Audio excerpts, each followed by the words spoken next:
Hazte un arca de madera de ciprés.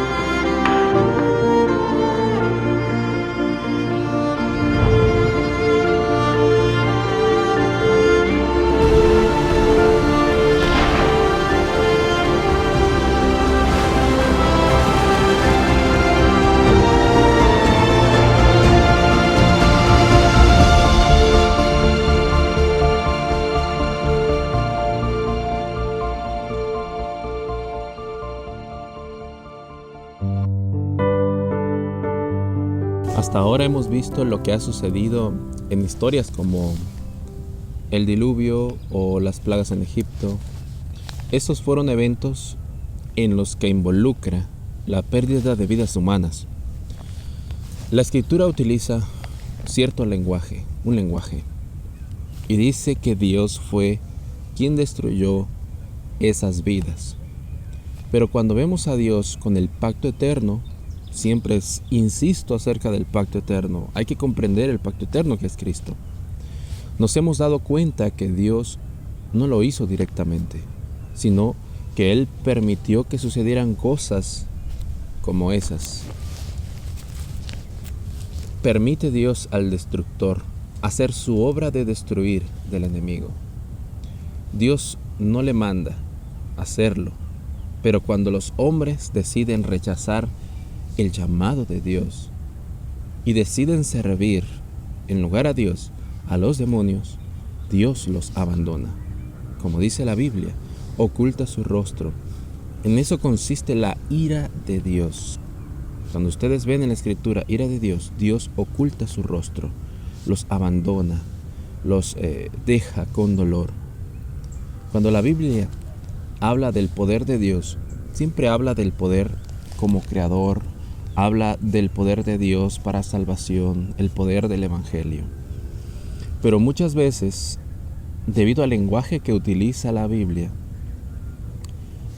por ejemplo, ¿no?, en estas historias que hemos visto, en lo que continuaremos estudiando, parece que hablan del poder de Dios como destrucción o como destructor. Pero esa no es la naturaleza de su carácter. Como seres humanos, nosotros carnales, con mente carnal, nos gusta ese tipo de percepción. Nos gusta pensar que Dios es un héroe, que es más poderoso que para destruir que el mismo villano. Y medimos a nuestra forma de pensar el poder de Dios como un devastador, como el destructor. Y le justificamos sus acciones diciendo, es que Él es Dios y Él puede hacer lo que quiera.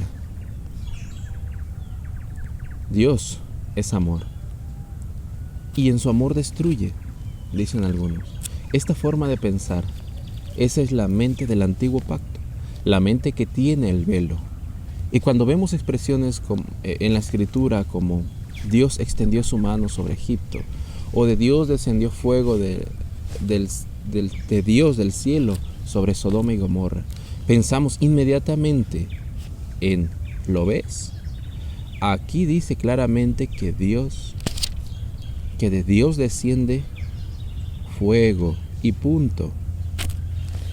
Ahora quiero compartir con ustedes esta breve introducción acerca de la destrucción en Sodoma y Gomorra.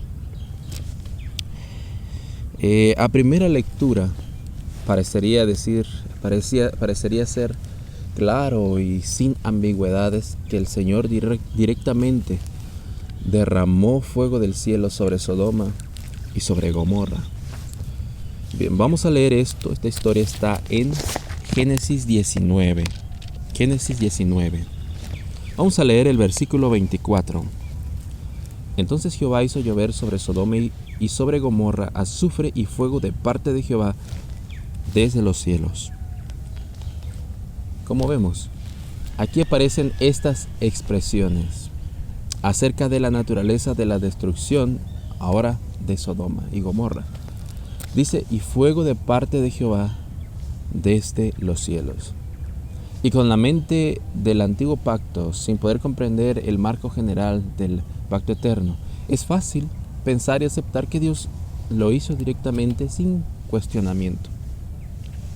porque simplemente así lo dice la Escritura. E incluso cuando leemos los escritos de Elena de White y utiliza el mismo lenguaje, o sea, atribuyéndole la destrucción directamente a Dios, lo estamos viendo cubiertos con el velo. Vamos a leer, por ejemplo, Patriarcas y Profetas, capítulo 54, donde nos habla de la destrucción de Sodoma y Gomorra. Como un estruendo en un cielo despejado se desató la tempestad.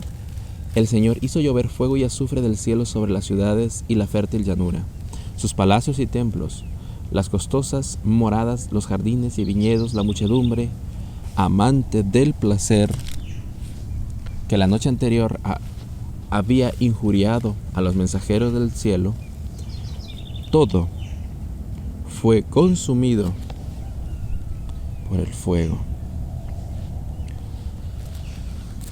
Patriarcas y Profetas, página 160. Cuando leemos esto con el velo, estamos encerrados en un mismo error. El problema no es Elena de White. Ella es inspirada. Realmente el problema somos nosotros, la forma en cómo interpretamos sus escritos, repito, con el velo. Por eso muchas personas no aceptan a Elena de White, porque la ven muy legalista. Y muchas veces con este tipo de ceño leemos a Elena de White. Y tristemente muchos hermanos que leen a Elena de White lo leen con el antiguo pacto. Y lo peor de todo, se convierten en la conciencia de otros hermanos. Y utilizan los escritos para darle coscorrones a los demás. Ahora, ¿eso significa que Elena de White estaba equivocada? Por supuesto que no. Pero el espíritu o el carácter con que utilizamos sus escritos sí está equivocado. Repito, porque estamos con el velo. Cristo tiene que quitarnos ese velo. Por eso no hay peor enemigo de un hermano adventista que otro hermano tratando de ser la conciencia de los demás, utilizando el espíritu de profecía o incluso la Biblia para amedrentar, ¿no? Ahora quiero que vayamos nuevamente a la historia que ya vimos anteriormente, la historia de Job. Para concluir este video y entrar al siguiente, donde vamos a entrar a estudiar un poco más detenidamente, hay mucho que decir en cuanto a la historia de la destrucción de Sodoma y Gomorra. La historia de Job es una historia que nos dice que Dios es el que hiere, pero no lo hace directamente. La historia de Job es clave. Vamos a leer, por ejemplo, Job capítulo 9, versículos 16 en adelante. 12, perdón. Respondiendo Satanás a Jehová dijo: ¿acaso teme Job a Dios de balde? Versículo 10. ¿No le ha cercado alrededor a él y a su casa y en todo lo que tiene? Al trabajo de sus manos has dado bendición, por tanto sus bienes han aumentado sobre la tierra.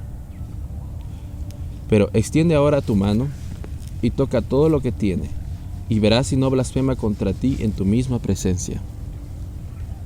Dijo Jehová a Satanás: he aquí, todo lo que tiene está en tu mano, solamente no pongas tu mano sobre él. Y salió Satanás de delante de Jehová.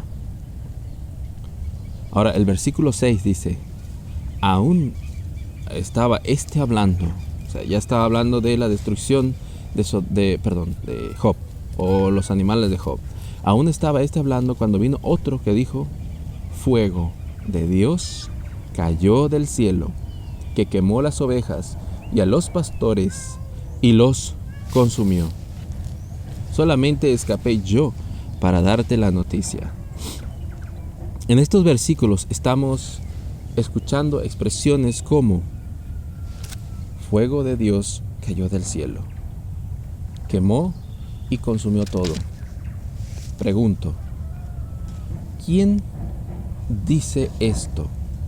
Respuesta: el otro siervo que escapó. Vemos aquí cómo los hombres concebimos la destrucción que ocurre a nuestro alrededor como Dios haciéndolo, Siempre o casi siempre decimos que Dios castigó a tal y a tal persona que lo tenía bien merecido. En el caso de Job no lo tenía merecido. Tampoco las ovejas merecían ser destruidas. Pero hay algo interesante. Miren, vamos a leer ahora el versículo 3 del capítulo 2.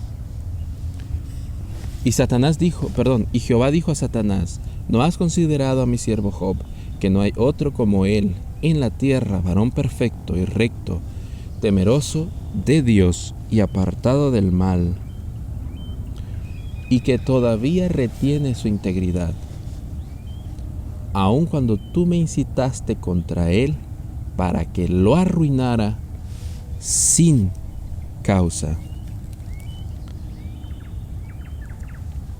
En los textos anteriores en el capítulo 1 fue el siervo que dijo eso. Y podríamos pensar, bueno, el siervo se equivocó, pensó que fuego de Dios cayó del cielo, pero realmente no estaba equivocado. Ahora, en el versículo 3 del capítulo 2 de Job, Dios mismo dice: tú me incitaste contra él, contra Job, para que lo arruinara sin causa. Aquí Dios mismo dice que arruinó a Job. Pero al leer la historia, nosotros sabemos que no fue Dios. Dios permitió que sucedieran cosas. Por eso se dice que Dios hace lo que permite. Memoricémonos esto. Se dice que Dios hace lo que permite. Todo el poder, en última instancia, le pertenece a Dios. Así como dice el salmista en Salmo 62:11. Una vez habló Dios, 2 veces he oído esto, que de Dios es el poder. No hay nada que ocurra en este mundo que sea escapado del registro de Dios para dar cuenta de lo que Él hace. Y aquello que permite cuenta como algo que Él no hace. Y la ira de Dios, que es su obra extraña, es ocultar el rostro de aquellos que le han rechazado. No porque Él lo desea, sino porque Él permite ahora que venga lo que ellos están deseando, adorando demonios. Y esos mismos demonios fueron quienes destruyeron a Egipto.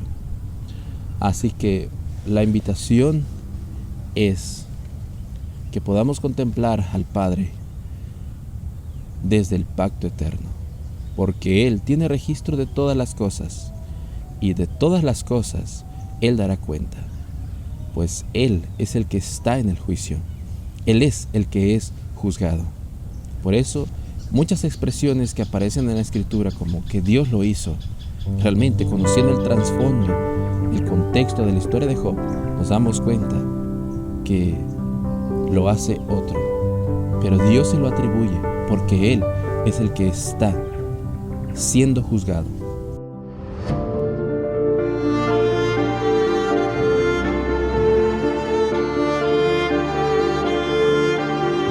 Hazte una arca de madera de ciprés.